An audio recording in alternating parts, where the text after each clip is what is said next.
ನಾವೆಲ್ಲರೂ ಸಹ ಅನುಸರಿಸಬೇಕಾದ ಒಂದು ಕ್ರಮ ಏನು ಅಂತಂದರೆ, ಎಲ್ಲರ ಮನೆಯಲ್ಲೂ ಏನಾದರೂ ಒಂದು ಶುಭ ಕಾರ್ಯ ಆಯಿತು ಅಂತಂದರೆ ಆ ಕಾರ್ಯದಲ್ಲಿ ಹೇಗೆ ನಾವು ಪುರೋಹಿತರನ್ನು ಕರೆಸಿ ಅವರಿಂದ ಎಲ್ಲ ಅದಕ್ಕೆ ಬೇಕಾದಂತಹದ್ದನ್ನೆಲ್ಲ ಪ್ರಯೋಗವನ್ನೆಲ್ಲ ಮಾಡಿಸ್ತೀವೋ, ಅದೇ ರೀತಿ ಆ ಒಂದು ಸಂದರ್ಭದಲ್ಲಿ ಖಂಡಿತ ಕನಿಷ್ಠ ಪಕ್ಷ ಒಬ್ಬರನ್ನಾದರೂ ವೇದ ಪಂಡಿತರನ್ನು, ವೇದಾಧ್ಯಯನ ಮಾಡಿದವರನ್ನು ಸಹ ಮನೆಗೆ ಕರೆಸಬೇಕು.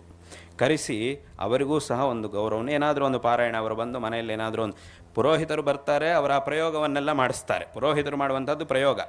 ಆದರೆ ಆ ಒಂದು ಸಂದರ್ಭದಲ್ಲಿ ಒಬ್ಬ ವೇದ ಅಧ್ಯಯನ ಮಾಡಿದಂತಹ ವಿದ್ವಾಂಸರನ್ನೂ ಸಹ ಖಂಡಿತವಾಗಿಯೂ ಮನೆಗೆ ಕರೆದು ಅವರ ಕೈಯಲ್ಲಿ ಒಂದಿಷ್ಟಾದರೂ ಪಾರಾಯಣೆಯನ್ನು ಮಾಡಿಸಿ, ಸಂಪೂರ್ಣವಾಗಿ ಮಾಡಿಸೋದಾದರೆ ಇನ್ನೂ ಸಂತೋಷ, ಅದು ತುಂಬ ಕಾಲನೂ ಬೇಕಾಗುತ್ತೆ, ಅದು ಬೇರೆ ವಿಷಯ.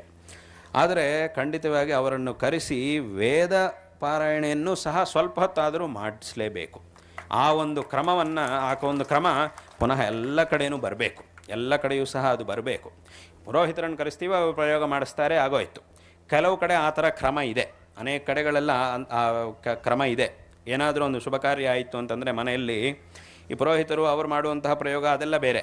ಆದರೆ ಆ ಒಂದು ಸಂದರ್ಭದಲ್ಲಿ ವೇದ ಪಂಡಿತರನ್ನು ಸಹ ಮನೆಗೆ ಕರೆಸಿ ಅವರ ಕೈಯಲ್ಲಿ ವೇದಾಶೀರ್ವಚನ ಮಾಡಿಸುವುದು ಅನ್ನೋದು ಸಹ ಒಂದಿದೆ. ಅದೇ ಒಂದು ಕ್ರಮ. ಅದು ಪ್ರತ್ಯೇಕವಾಗಿ ಮಾಡುವಂತಹ ಶುಭ ಮನೆ ಅಥವಾ ಈ ಗೃಹ ಪ್ರವೇಶ ಇರ್ಬೋದು, ಉಪನಯನ ಇರ್ಬೋದು, ವಿವಾಹ ಇತ್ಯಾದಿಗಳೆಲ್ಲ ಶುಭ ಕಾರ್ಯಗಳಲ್ಲೂ ಸಹ ವೇದ ಪಂಡಿತರನ್ನು ಒಂದಿಷ್ಟು ಜನನ ಅವರವರ ಸಾಮರ್ಥ್ಯಕ್ಕೆ ತಕ್ಕಂತೆ, ಎಲ್ಲರೂ ಅವರವರಿಗೆ ಏನು ಸಾಮರ್ಥ್ಯ ಇದೆಯೋ ಆ ಸಾಮರ್ಥ್ಯಕ್ಕೆ ತಕ್ಕಂತೆ ಅವರನ್ನೆಲ್ಲರನ್ನು ಕರೆದು ಅವರನ್ನು ಕೂರಿಸಿ ಇವರು ಸಹ ಕೂತ್ಕೊಂಡು ಸ್ವಲ್ಪ ಹೊತ್ತು ಅದನ್ನು ಶ್ರವಣ ಮಾಡಿ ಅವರಿಂದ ಆಶೀರ್ವಾದ ಪಡ್ಕೊಂಡು ಆಮೇಲೆ ಅವರಿಗೆ ಸನ್ಮಾನವನ್ನು ಮಾಡುವಂತಹ ಒಂದು ಕ್ರಮ ಅನೇಕ ಕಡೆಗಳಲ್ಲಿ ಇದೆ. ಆ ಒಂದು ಕ್ರಮ ಇಲ್ಲೂ ಸಹ ಎಲ್ಲ ಕಡೆ ಬರಬೇಕು. ಕನಿಷ್ಠ ಪಕ್ಷ ಒಬ್ಬರನ್ನಾದರೂ ಕರೆಸಿ ಪಾರಾಯಣೆಯನ್ನು ಮಾಡಿಸಿ ಸ್ವಲ್ಪ ಹೊತ್ತು ಏನೋ ಒಂದು ಭಾಗವನ್ನು, ಯಾವುದೋ ಒಂದಾದರೂ ಒಂದು ಭಾಗವನ್ನಾದ ಪಾರಾಯಣೆ ಮಾಡಿಸಿ ಅವರಿಗೂ ಸಹ ಸತ್ಕರಿಸಬೇಕಾದ ಅವರವರ ಶಕ್ತಿ, ಅವರವರಿಗೆ ಏನು ಶಕ್ತಿ ಇದೆಯೋ ಆ ಶಕ್ತಿಗೆ ತಕ್ಕಂತೆಯೇ ಮಾಡಿ. ತುಂಬ ಜಾಸ್ತಿ ಮಾಡಬೇಕು ಅಂತಿಲ್ಲ, ಅವರವರ ಶಕ್ತಿಗೆ ತಕ್ಕಂತೆ ಮಾತ್ರ ಖಂಡಿತ ಮಾಡಲೇಬೇಕು, ಅದನ್ನು ಮಾಡಬೇಕು. ಅವರವರ ಶಕ್ತಿಗೆ ತಕ್ಕಂತೆ ಏನೇ ಒಂದು ಒಳ್ಳೆಯ ಕಾರ್ಯ ನಡೆದರೂ ಆ ಒಂದು ಸಂದರ್ಭದಲ್ಲಿ ಅವರನ್ನು ಸಹ ಹೇಗೆ ಪುರೋಹಿತರನ್ನು ಕರೆಸ್ತೀವೋ ಅದೇ ಥರ ವೇದಾಧ್ಯಯನ ಮಾಡುವವರನ್ನು ನಾವು ಕರೆದು ಅವರಿಗೂ ಸಹ ಒಂದು ಸನ್ಮಾನವನ್ನು ಖಂಡಿತ ಮಾಡಲೇಬೇಕು. ಒಂದು ಸಂಭಾವನೆ, ಒಂದು ದಕ್ಷಿಣೆಯನ್ನು, ಒಂದು ಏನಾದರೂ ಅವರವರ ಶಕ್ತಿಗೆ ತಕ್ಕಂತೆ ಏನು ನೀಡಲಿಕ್ಕೆ ಸಾಧ್ಯ ಆಗುತ್ತೋ ಅದನ್ನು ನೀಡಿ ಗೌರವಿಸಬೇಕಂತಹ ಒಂದು ಕಾರ್ಯ ಅದು ಎಲ್ಲ ಕಡೆಯೂ ಸಹ ಬರಬೇಕು.